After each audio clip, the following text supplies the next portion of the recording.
We can go ahead and get started here. So we're actually casting live to our Facebook page, which is then going to be put in our Facebook group.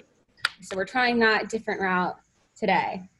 Mike says, look at my rock stars. Mike Flowers, is always good to see you here. And we really appreciate all of the stuff you've been sharing with your pro community in terms of your new virtual estimates. That's great. It's awesome seeing all the things you guys are sharing and things that you're absorbing and applying from what we're teaching during these live evening broadcasts. So I'll go ahead and get started. Welcome to the Coronavirus Evening Update for Home Service Businesses. Thank you guys for taking time out of your Friday to be here with us. We hope that this webinar has been really useful and helpful to you in navigating the ebbs and flows of what this coronavirus is doing to the home service industry. Invite everyone you know to this webinar. You can share the link. It's housecallpro.com/coronavirus. You can register there. These are really geared towards all small businesses. So we go into a state of the world with Mel, which she'll be doing in a few seconds here. And then we have a topic, or we have a special guest or multiple special guests on to talk about anything from safety and operations, marketing, just life in general, mindset during this time, to really understanding all the legislation that's going on that is going to be helping your business that is 800 pages long. We're here to distill it down for you. So I'm going to pass it off to Mel and Roland. I'll be back in a little bit after your state of the world. And yeah, I'm passing it off to Mel. Great, thank you. Good evening, thank you for joining us. I'm Melina Fairley, Senior Vice President of People at Housecall Pro, and we come to you live every weeknight, even Fridays, to give you a quick recap of what's going on in the world and to bring you guests and research, tools, and insights that are going to help your business during these challenging times. As a point of introduction, if tonight's your first night, please feel free to call me Mel. I'm not a lawyer or a journalist or a doctor, but I'm a homeowner. I'm a mom of four. My 6th, 7th, 8th, and 9th graders have all been kicked out of the house for the next hour or so, because apparently they're all now being homeschooled and are full of energy. I'm also a human resources professional. So I've spent 20 years doing HR work, and 15 of those years were with the retail grocery company, Trader Joe's. So I absolutely have enormous respect and empathy for all of our frontline workers right now, all of you in the home services, our delivery drivers, our grocery store workers, nurses, doctors. Thank you, thank you, thank you for being the heroes that will get us through all of this together. So with that said, here's your update for Friday, April 3rd, 2020. Globally, coronavirus cases now top over 1 million, according to Johns Hopkins University. We've seen over 58,000 deaths worldwide and have also celebrated over 225,000 recovered patients. Here in the US, the dashboard is reporting over 270,000 cases. Roland's going to pull that up for you right there. 275 as of now. 275, there you go. So, and over 7,000 deaths in the US, and we've also seen over 9,500 recovered patients. So if you use this dashboard, if you click into the US on the left side, once you do that, over on the right, the numbers will change to show you what's going on here in the US. Yep. And notably, New York continues the struggle, which I think everyone's keenly aware of at this point. Governor Andrew Cuomo says he'll use the National Guard to seize and redistribute emergency medical supplies. So the goal is to help hospitals that are already being overrun by COVID-19 patients. So National Guard troops will take unused supplies from hospitals, especially in upstate New York, that aren't yet crowded with patients, and get them into the city. So Cuomo's also asking the federal government and even other states for help with ventilators, masks, and equipment. They're asking for nurses and doctors and all medical staff that are available to come to New York City to help. The death toll in New York now tops 2,900. Yeah, and today was the single largest day so far. So because of what we're seeing with the math is what we can expect, that each day sort of is worse than the last, just by the nature of how the infection works. So, and on that note, we've received new direction today on masks from the White House. We talked about this last night, that we were expecting there to be some new direction. So today, President Donald Trump said that the CDC is recommending that Americans should wear non-surgical masks when they're out of their homes to help stop the spread. So this is voluntary from the president in his direction today to us. And the decision was an expected one, though. Cities like New York and Los Angeles, and last night I got a text alert here in San Diego advising residents to wear cloth masks when you go out. And officials everywhere are still saying to save surgical grade masks, to save N95 masks for health workers. So that's definitely an update to previous direction we had been given, which was not asking us to wear masks. But now, like lots of those homemade masks that people are making and things, that's what they're asking folks to wear, a cloth mask that can be washed and reworn. Yep, and obviously those don't necessarily protect you. It just helps everybody around you be a little bit more aware with the situation that's going on. So you're by no means invincible. This by no means makes it okay for you to be out and about, running around, doing all kinds of non-essential things. Yeah, and that has been some of the debate, is that if folks are wearing masks, will they stop social distancing, thinking, hey, if we all get our masks on, we can all still hang out together, we're protected. And that's not the direction we've been given. We've been still given the direction to maintain social distancing of 6 feet, to maintain stay at home for those of us who are able to work from home, and now just to add a cloth mask when you do need to go out to do the grocery shopping or something that's essential. So finally, we reported yesterday on unemployment, obviously an enormous topic. And today the Labor Department published its monthly jobs report for March. So the jobs report for March actually is measuring February 12th through March 12th. So it doesn't account for the recent business closures and recent layoffs. But in that jobs report, the number of jobs reported decreased by more than 700,000 jobs, which is a stark contrast to February, where we saw a gain of 273,000 jobs. So the unemployment rate has jumped from a 50-year low of 3.5%. I know if we were doing these 2 months ago, I would have been talking night after night about how to go hire people because unemployment has been so incredibly low. But unemployment rate has jumped from a 50-year low of 3.5% to 4.4%. And again, this doesn't include the time period of February 12th. This includes February 12th through March 12th. So the last few weeks aren't even in that number. So, yeah, here's an interesting visualization too that got shared around. Obviously, this is on Twitter. We'll share this this link here, but it shows what the unemployment claims were in the historical context of it throughout the years, and then because of the sheer volume, you actually see it here towards the end what it starts to look like. Obviously in 2020, and the line just keeps going up and up and up and up, and everything else looks so tiny compared to it. Yeah, so the jobs report is going to lag that. So the data that we were just looking at was the initial unemployment claims. So you can expect that the actual job count will also follow a similar pattern. So some estimates forecast that the national unemployment rate could exceed 10% in the near future. And sadly, at this point, I think it's safe to say that all of us here tonight joining in on this call, we all know someone personally impacted it in one way. Someone in their home that's lost a job, had hours reduced, had to, temporarily close a business. So at this point, it's definitely safe to say that we're all keenly aware of the financial impact of coronavirus. Mm-hmm. Thank you, Mel. So on that same note, we've been creating resources for you on unemployment and how to claim it and what to do for your employees.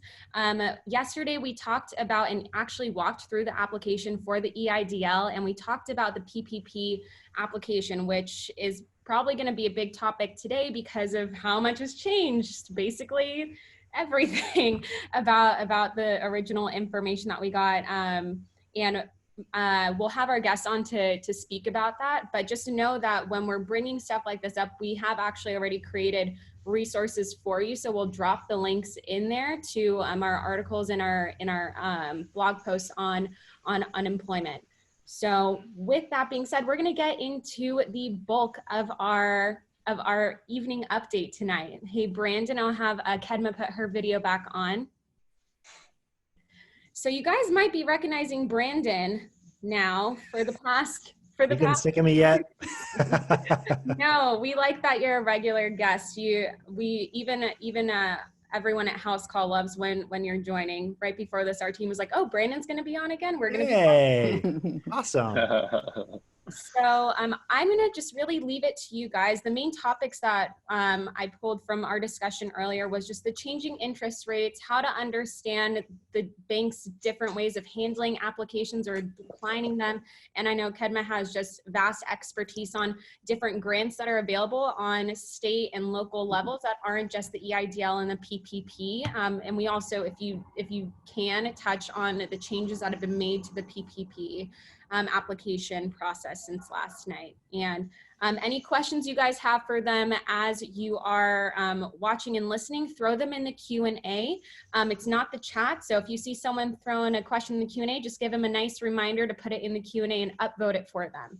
Other than that, I'll be back at the end to run you guys through some of the top questions that you get throughout this presentation. I'll see you in a little bit. Awesome. All right. Great. Cool. So, Brandon, let's get started with just a little bit of intros for those of the people that are watching tonight that don't know you, and then Kedma as well, because you've got quite an impressive resume too. So I'll let you guys kind of take it from here.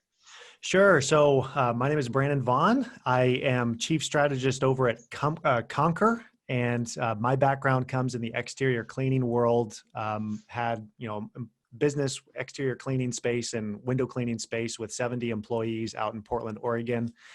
And actually, it's my honor to introduce Kedma to this update as well, because Kedma has been my personal business coach for the last 6 to 7 years. So Kedma is someone who has impacted my life for the positive. She is absolutely amazing. In fact, Kedma, if you don't mind, I'd just like to introduce you. So Sure. you don't have to introduce yourself. So Kedma is, aside from being someone who's very special in my own life on the business side of things, she has impacted tens of thousands of entrepreneurs. She's actually she's won the Small Business Administration Small Business Champion of the Year for her work in getting funding. She's a #1 best-selling author of a book called Target Funding on Amazon. And she's, been on every news station you can imagine all over the country because she is the foremost expert in everything related to funding and grants. And fortunately, she's actually on my team now. So Kedma and I get to work together on a daily basis. She actually helps all of our coaches inside of our business, and all of our clients inside of our business. Being able to get access to her during this whole thing has been invaluable. So I'm excited to introduce her to all of you. Kedma. Thank you. Gosh, I need to come here more often. Thank you, Brandon. But the work I do is really important, and especially now more than ever, anything I can do to support. So happy to jump in, Brandon, or give you what works for you. Yeah, I think that, the main thing is just to kind of talk about, the state of the PPP program, Sure. And even the EIDL, because I'm going to do that. Yeah. People have been pretty stressed out with the PPP program because they've gone to banks. They've had their banks tell them no. They've said they aren't ready yet. They have all kinds of feedback on that. And there's also been changes that have happened.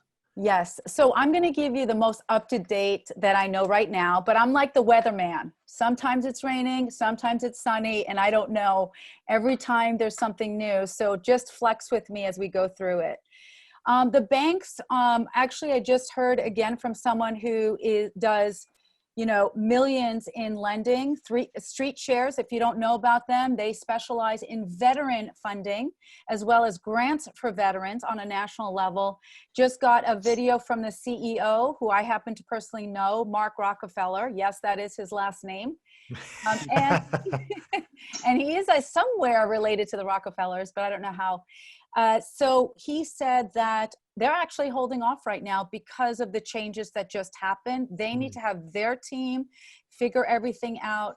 And one of the reasons, and Brandon and I have spoken about that, is the banks don't want to mess up and then not get paid by the SBA. Right. And many of the banks need to develop the right formula and documents to support their own underwriting requirements. Remember, SBA is not giving the money, it's the banks that are. So that relationship is critical, but they still have to follow the underwriting. So we are hearing situations where people have told us that some banks are only working with their actual bank holders and bank account holders.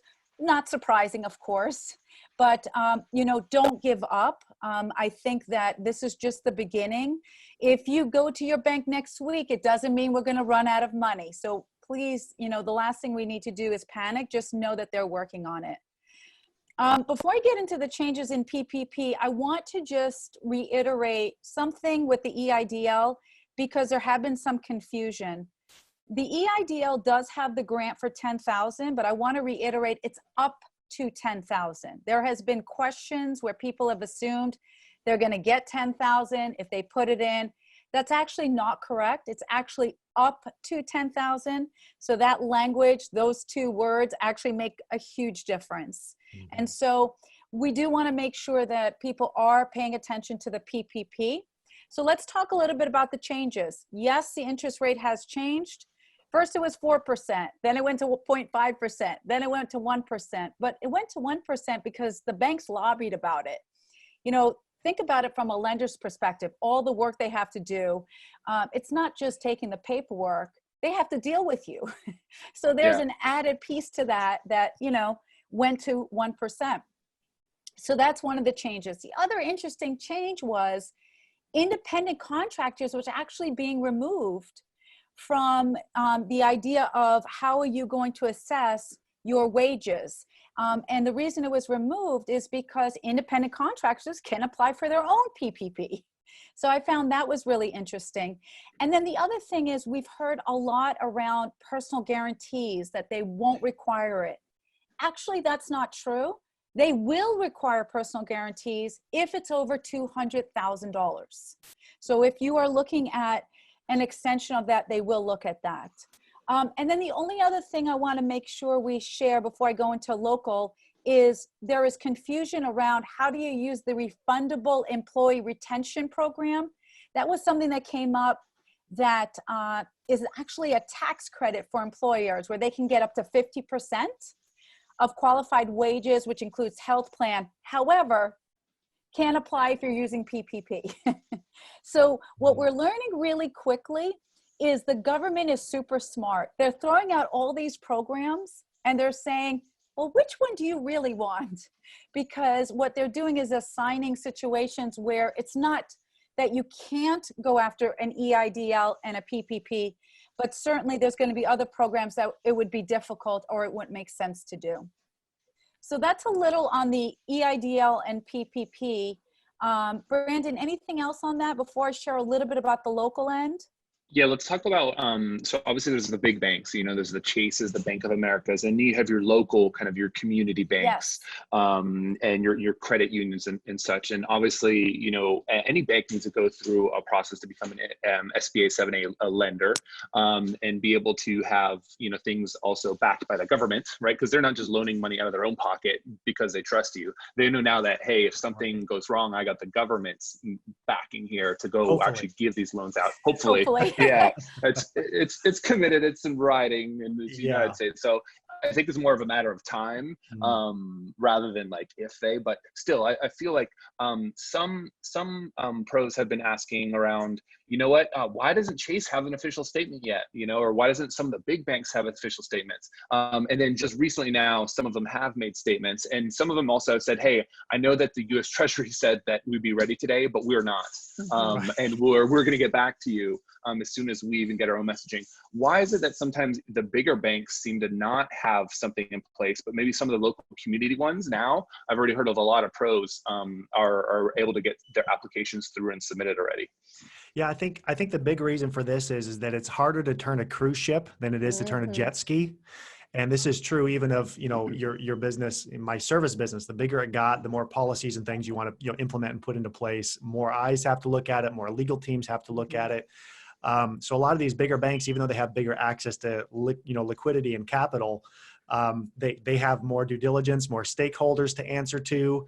And I know one of the biggest concerns has been around liability on the bank side, that if they approve these loans and give the green light and the thumbs up and said, hey, I followed the government criteria, and then later on found out that the applicant was fraudulent on their thing, is the government going to be the one to pick up that check, or is the bank going to be the one to pick up that check? How much due diligence is the bank responsible for making sure that these things are actually accurate, especially when they want to push through this, big, massive amount of money to the masses? Inevitably, there's going to be some fraudulent stuff that kind of, gets through there. It was interesting. I did an exercise yesterday where I called 10 different banks and just inquired about the PPP program. Just to see what would happen. Hey, I'm interested. I want to do this. There was 4 of the banks never even heard of the PPP program, which I thought was really interesting. And then a couple of the ones, just heard about it. And they're like, yeah, we're trying to figure this out. We're trying to get together. Maybe we might know something. But historically, every single bank said, we're going to be taking care of our customers first. So this can leave some people a little bit unsettled if their current bank that they're with is saying, we don't have anything right now, we're still working on it, because then they're panicked thinking, I got to get that money, and my bank says no, that means I got to jump ship to another bank or go to a different bank. And the reality is I think that even though we start putting this all in right now, it's still going to take a substantial amount of time for these funds to get dispersed, to get processed, to be applied. It's not like all of a sudden checks are going to start getting deposited into people's accounts on Monday. So, I think that it's important to do your due diligence when you're trying to figure that out. So your guys' advice is don't panic, don't worry. It's going to take a little bit longer, and have a little bit of patience, even if they are the big banks. Because I know I've had a bunch of pros that are like, oh my God, Chase said no. I'm like, nah, they're going to get something together. But your guys' advice is be patient, and it's going to come. Yeah, and I really think that the advice is certainly be more patient than today. There's already some people that are getting it. It's kind of like Chase may say no, but then in 1 hour from now they say yes. And because there's so many different layers that start from the top all the way down to the teller that you're talking to at your local bank, before they get those official memos and those exact, formulas. Plus, a lot of these banks are having to move all their application processes online. So it doesn't end up being this really big, terrible, nightmarish paper ordeal like the normal PPP application kind of looked like. Yep. Yeah, I think one interesting thing you just also briefly mentioned, but pros should be aware is, individual banks might have more or less paperwork than certain other ones. For the simple fact is, they might have more stringent underwriting requirements, and they don't want to get stuck with any fraudulent businesses. Especially assume if you're not a current client of theirs, obviously they don't have your bank history that they can look at and make an assessment. So the less information they have, the more scared they're going to be, the more they're going to look for. The more paycheck stubs in history and all this kind of documentation that you need to have in place. So keep that under consideration as you're looking around and calling around banks. Just because, a bank can do it doesn't mean they necessarily will, or that won't come with a good amount of effort on your end to make it happen. And there's been some banks that have different restrictions. Like we've had some that are like, oh yeah, I filled out an online application. It was really easy. And then we've heard from other people that they wanted articles of organization, the last 3 years payroll statements, and like last 3 years P&Ls and tax returns. And it's, every bank is going to be looking at this with a different risk assessment, because at the end of the day, it is their money that they are, dispersing out to people in return of this, funding that they're going to be receiving from the government. So I can definitely understand why there's some nervousness around it. And Brandon, to your point, I want to just call out, because I do, I've come from the government. I worked on and off for SBA through their programs for almost 15 years. Now is not the time to be rude to your lender, because they will serve you, but not first.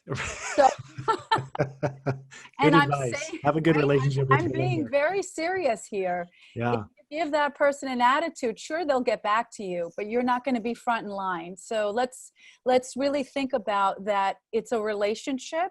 It's not just the online, and someone on the other side is actually helping make that decision. Yep.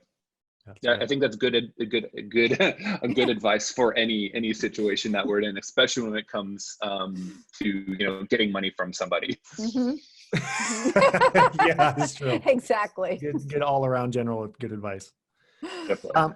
So one thing too that I also wanted to make sure that we talked about is there's a lot of local grants that are available. Kevin, maybe you can talk about that a little bit. Yeah. So one of the things I spent 15 years obsessively studying how to find grants and resources. So on a very high level, every single funding that we can attribute it to either a grant, a subsidy, a tax credit, always is tied to variables.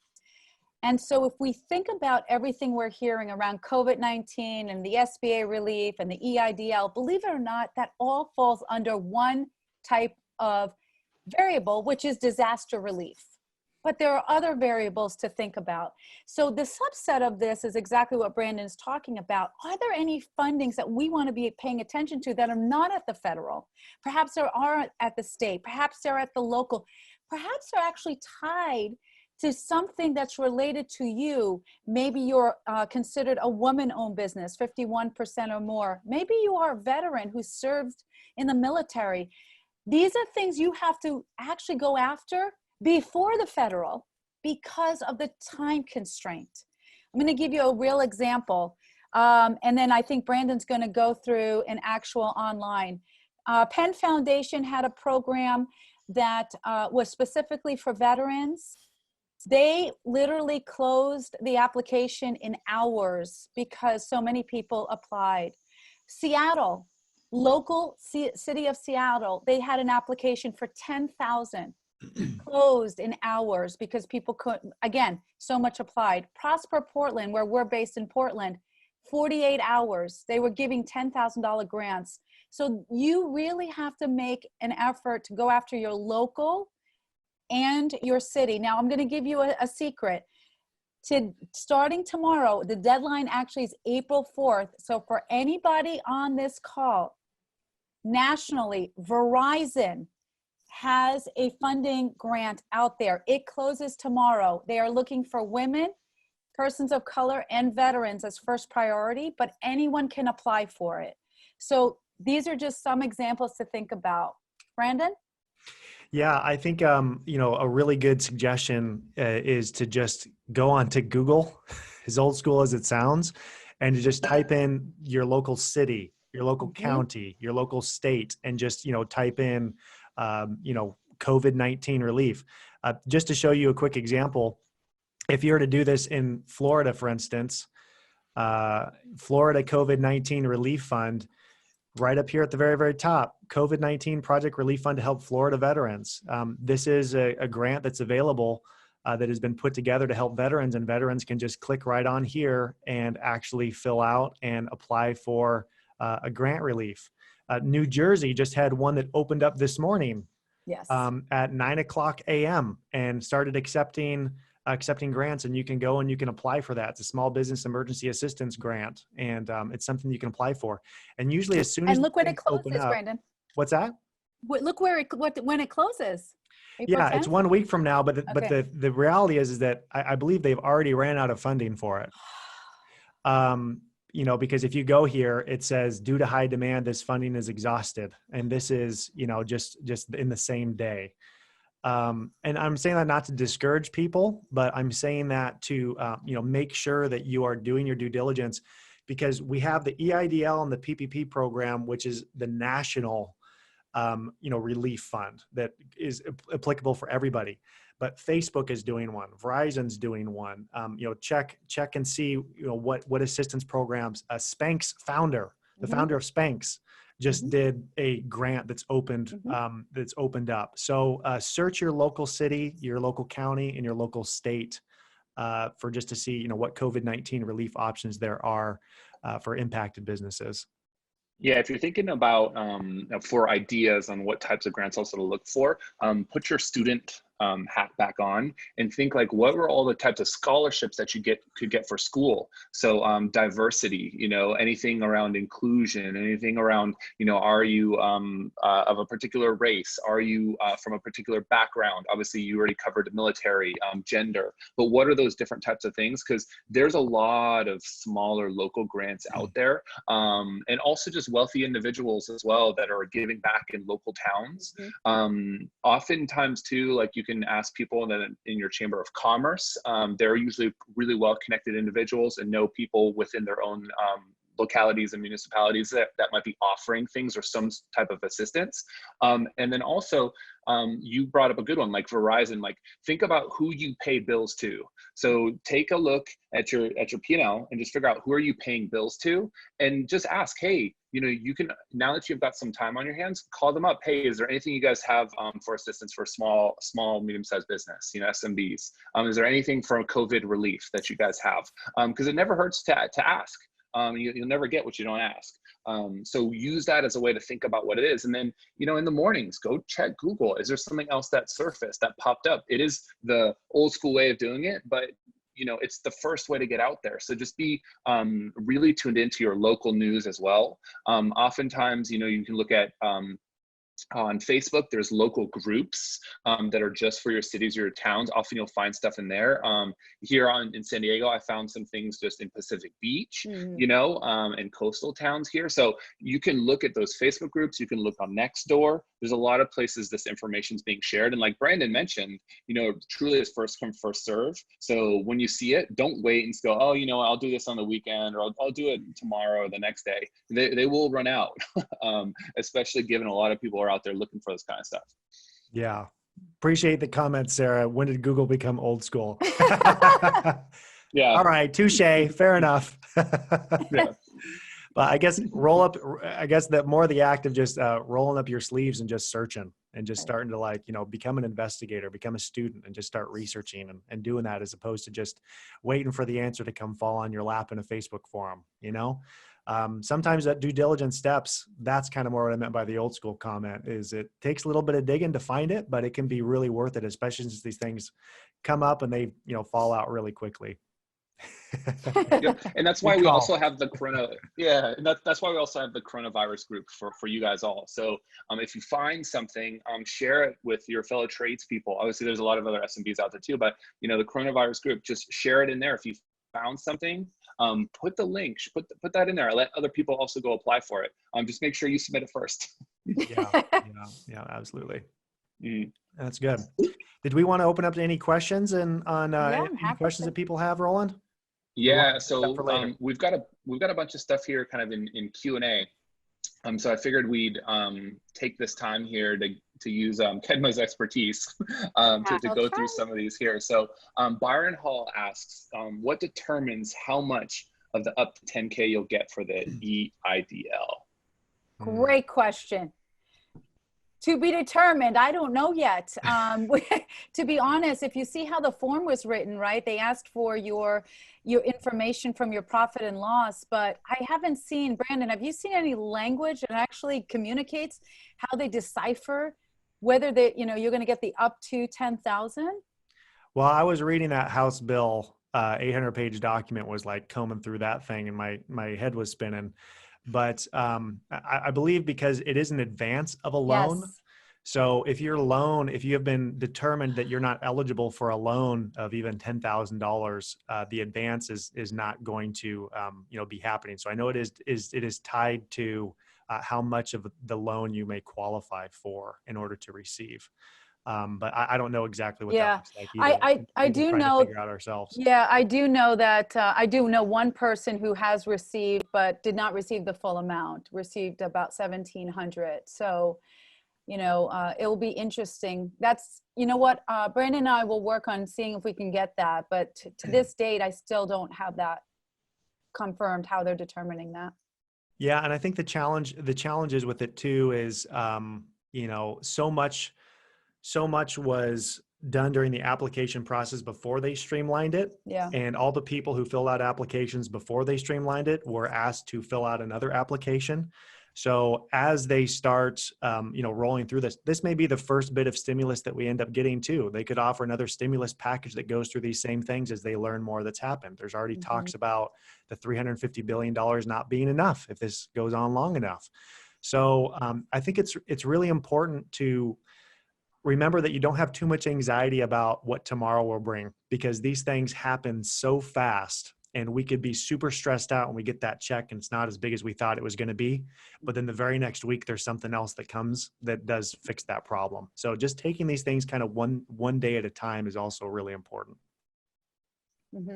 Awesome. So our next question is, do you know if there's a way to check on the status of an application for the EIDL or the PPP? Do you know the best way to do that? So with the EIDL, we've already had several people that have called the SBA directly to check on the status of the EIDL, and their exact words were, "We'll email you." This is the only thing that they were able to do, is just say, "Yep, if you got a confirmation number, you're good to go. You're locked in, but we'll email you." Some people have said that advance is going to happen within 3 days, so they're already checking their bank account like this week. You know, is it hit yet? When in reality, they're talking about it's 3 days from the time their application is processed. And that application processing time can be anywhere from 18 to 21 days. Right. So you may not even receive, any word on that for the next 3 weeks. And then when the application gets processed, someone will reach out to you. It really kind of depends on what part of the queue you're in when there's the big rush to go sign up for this process. So same thing with the PPP. The difference is that you would be contacting your lender, your local bank, your local lender, to find out what the status of that is. And usually you'll be working with your local lender on that part. So every bank might have a little bit different of a communication system to let you know what the status of that is, since the money's coming from the banks, not from the SBA. And you guys mentioned this earlier, but can you say one more time, independent contractors can't apply for which grant or loan now? What was the change? No, the independent contractors, what was put into the changes for the PPP is you can't count independent contractors as part of your employee contribution, the wages. They are separate. We weren't sure yet, but independent contractors can apply for PPP on their own. Yeah. Awesome. In other words, if you have an independent contractor working for you, you can't count them as part of the payroll.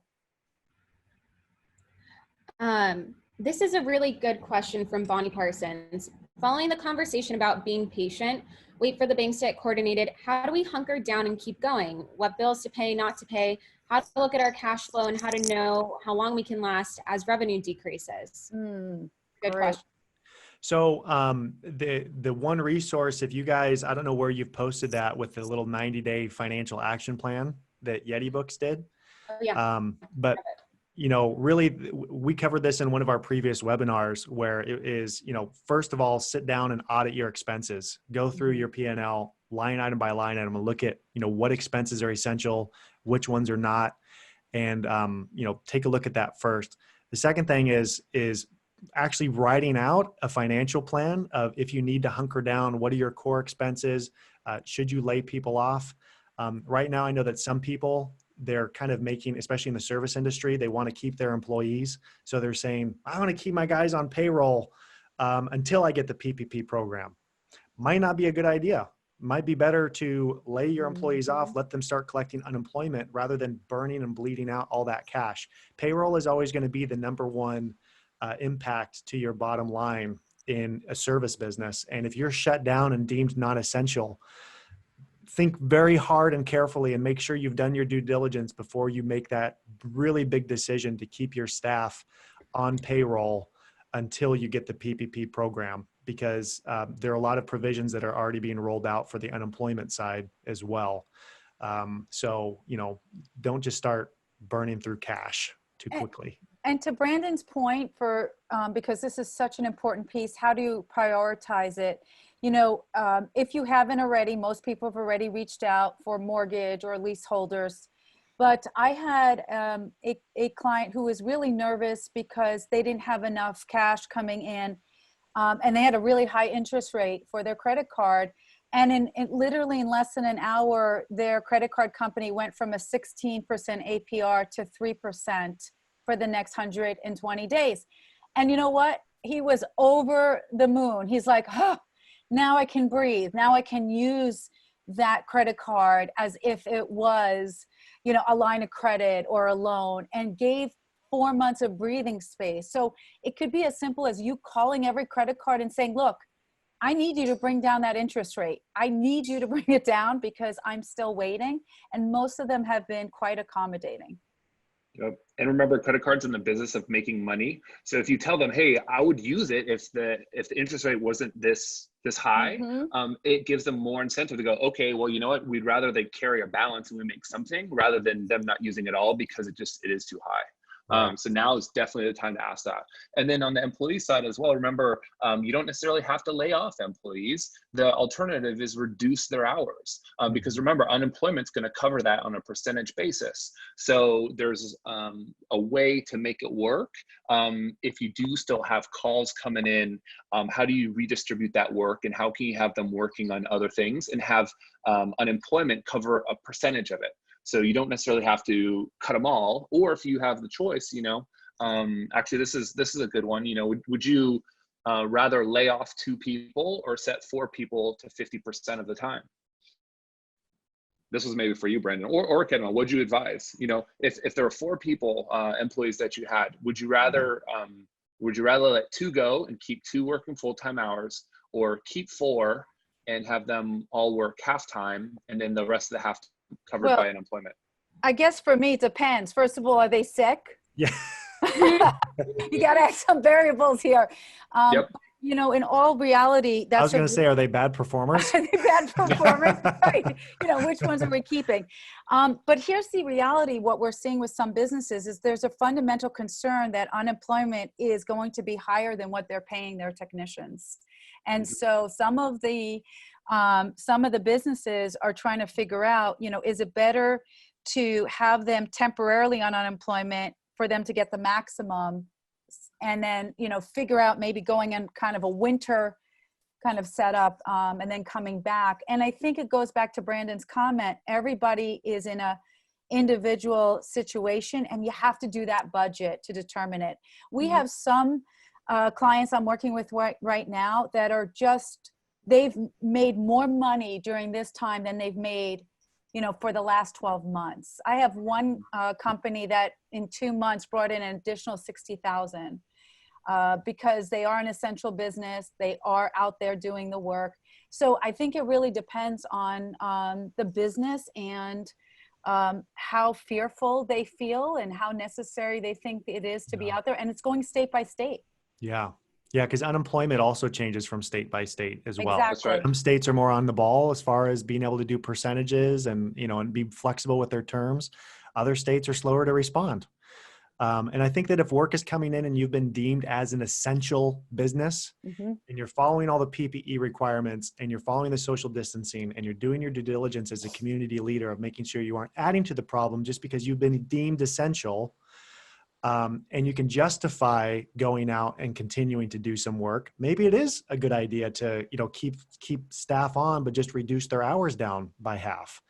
And that's one of the reasons why, you know, Karen at Yeti Books put together that tool, which I see you drop down in the chat, where you can go in and you can put together a couple scenarios of, hey, what if we only had our employees work for 24 hours a week instead of 40 hours a week? And I agree with you, Roland. You really let data drive the decision. Don't let your emotion, because if you start making emotional based decisions right now, you're going to get into problems. This is the time to be analytical more than ever before, which is really easy to say and hard to do, but it's true. It's important. You have to let data drive those choices.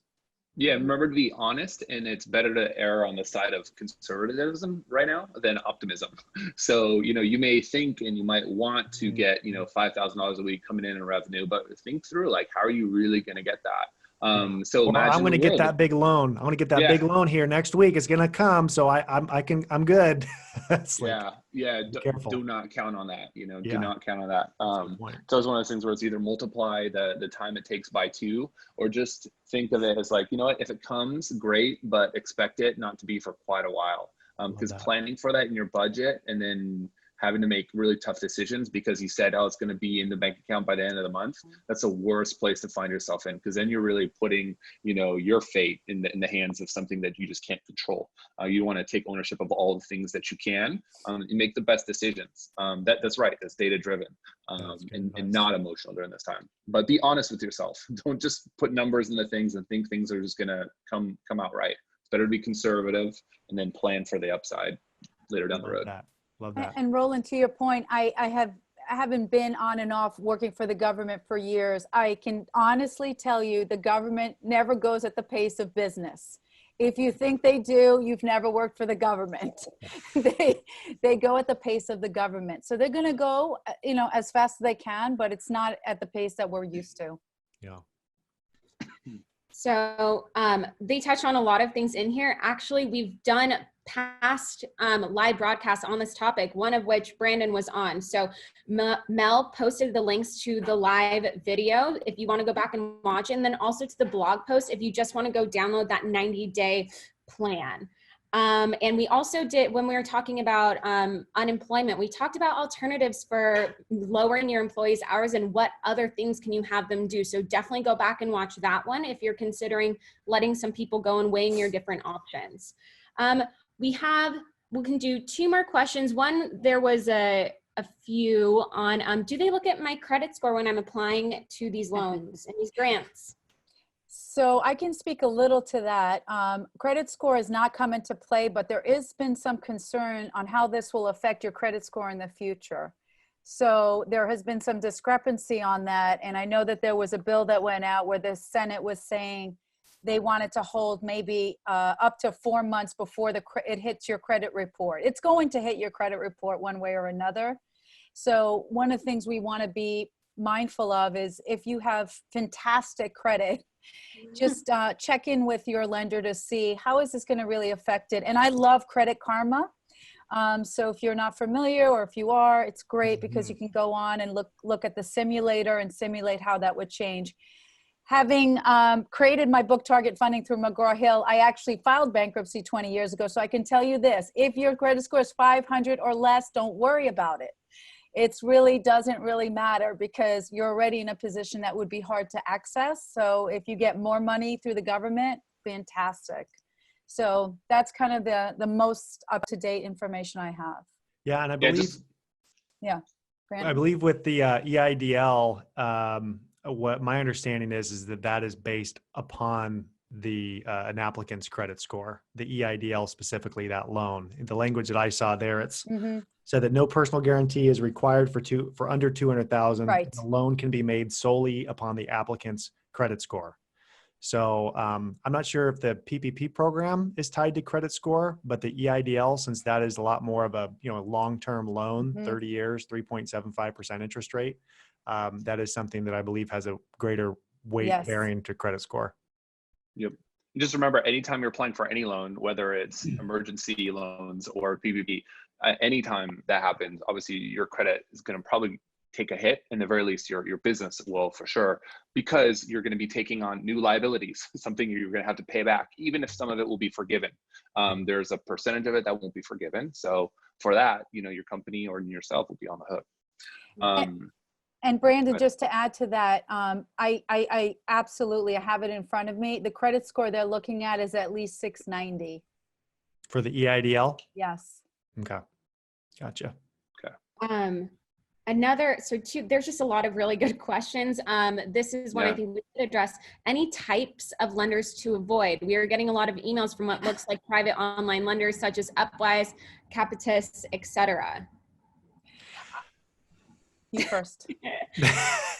Well, I'd say the first and foremost should be the lender that you have a relationship with. Yes. So, avoid going to a different lender, avoid going to the one that has a Google ad off the side or some kind of ad saying, hey, we accept all PPP programs. And, you want to be careful because there are going to be organizations that are going to be shady that will pop up during this. So the more reputable sources that you can do and the more you can take advantage of actual relationships that you have with banks, I think the better. Brandon's 100%. You're going to see a lot of predatory lenders. Any lender that says they're going to charge you is not an accredited lender. You want to go through their SBA match lending program, go online, just key an SBA match lender in your state. And to Brandon's comment, absolutely, I would be very, very cautious. Now, there are some QuickBooks, for example, Brandon, you mentioned that they were going to be doing something, that is a legitimate one. Or I had mentioned Street Chairs, but I've known them for decades, with supporting veterans. Brandon, what do you know about QuickBooks? You know any update on that one? I know that they've established the intent that they are going to offer the Paycheck Protection Program, and that they'll have an online application process for people to be able to apply through there. My understanding is it's not live yet, although that could change at any hour. But that is something that they are working on doing. Yeah, and you'll see other lenders like Cabbage and things like that also start to offer these as well. And I would just typically just say, do your due diligence. Like if it's a name you don't recognize, it's probably something you should think twice about. If it's Intuit, multi-billion-dollar cap company, or Cabbage that loans out hundreds of billions of dollars, you're probably in an okay spot. And then just like finding a place to live if you're renting, anybody that charges you huge application fees to even get going, those are obviously scams. So if they're going to charge you $1,000 to run your loan before anybody else, don't pay for money up front. It's the classic Nigerian prince scam where it's, you're paying for things. So I saw whenever some there's money CPAs coming out of your doing pocket, that. it's dangerous. I saw some CPAs doing that. They were charging $500 to help someone file for the EIDL program. Really? Yep. No. And they were just going off. Despicable. I'm telling you, people are going to prey on it. So the more that you can do your due diligence and make sure that you're going through a reputable source, the better. Be careful. Yeah, that was a really good question. And kind of to end this, Kedma, Brandon, if I'm a pro, I'm overwhelmed with all the information, all these different grants and things out there. What should I do first? What would you advise me to do? Have a positive attitude. We'll get through this. For you. First and foremost thing, we will get through it. This is not a well that we're falling down. It's a tunnel. So it might feel like we're getting closed in around, but it's not a well, it's a tunnel. Second thing I'd say is apply for anything and everything that you can. The PPP program, the EIDL, get out there. Even if you get options presented to you that you decide, no, that's not something that I'm going to take advantage of right now. It's okay. At least make sure that you're taking all the actions. And then per Kedma's point, search on Google for every grant you could possibly, get a hold of, do your due diligence. I hate the squeaky wheel gets the grease, thing, because I know some people, they'll be squeaky wheels, even though they're not squeaky, they'll still say that they are. But the more that you can be presented with options and be proactive with that, you may not need it right this second, but it's possible you might need it next week. It's possible. You just want to be able to be kind of armed with some of those choices. Then again, if you are in no dire circumstances whatsoever, there's also probably a little bit of an ethical process that you should go through with your brain to determine if you really should take those funds away from, funds that might actually be needed. So you'll know your own personal financial position, but that's what I'd recommend. Kedma, anything to add? No, I mean, Brandon just nailed it. What you want to first step and look at is, I love to simplify things because I think the world is too complicated, is did I pay myself as a business owner? Yes, if I did. Am I sole proprietor or classified as a business? If the answer is yes to that, then to Brandon's point, you want to first look at the PPP. Two, the EIDL gives that grant for up to $10,000. So if you have had economic injury, to Brandon's point, if you put on there, hey, it's been my best month, I made $60K extra, but I want this, probably not want to apply. So that's the second thing. And the third is the local and state funds are very time sensitive. So you are eligible, but if you miss the window, you won't get it. And Brandon, is there a way for them to reach out if they have more questions? Can we make sure we support them that way? I don't know. No, sorry, you're on your own. Can't help you. You guys, you're on your own. But no. Sorry. Good No, luck. Bye. I'm kidding, of course. That was Yeah. actually going to be my last question. Where can they find you online now that you've bestowed upon them all this valuable information? So we're first and foremost primarily serving people who are in our Conquer program. We have a few hundred businesses that are in our Conquer program, And you can learn more by going to agsconquer.com, or you can reach out to me on Facebook. And I'm happy to talk to anyone if you have any more questions. I'm an open book and I want to be able to answer questions. So hit me up on Facebook. Let's be pretend friends on Facebook. His Facebook profile picture looks like this. Nice. It looks just like Brandon. And also too, we did have a bunch of FAQ questions that we didn't get to today. So what I'm going to do is, I know Brandon loves it. We do it every Friday. Do you do it? I'm going to turn it into an Excel sheet. Maybe all Mel, Kadma, Brandon, Roland, we can all jump on there, finish answering them. Mel answered a bunch through text as usual. Thank you, Mel. And then we'll post it in the Facebook group, and we'll make sure Brandon's in the Facebook group. Kedna, I'm not sure if she's in there yet, but we'll definitely get her added. Fantastic. In there. So other than that, we've been through another week together. We're still here, and we're still going to keep grinding, keep learning. So many things have happened this week. If you want to go back and watch any of the past live broadcasts, they're now all on YouTube. Mel posted that link in the chat section of this.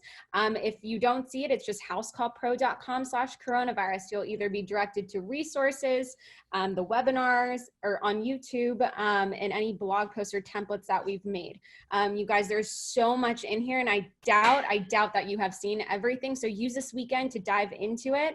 Like Kedma said, simplify it, take it one step at a time. And if you have any questions, you know where to find us in the coronavirus discussion group for home service businesses. And other than Thanks that, so much, everybody. Thanks, Brandon. Thanks, everybody. Kedma. Thank you. for coming on. Pleasure. Thank you, guys. See you later. Thank Got this. you.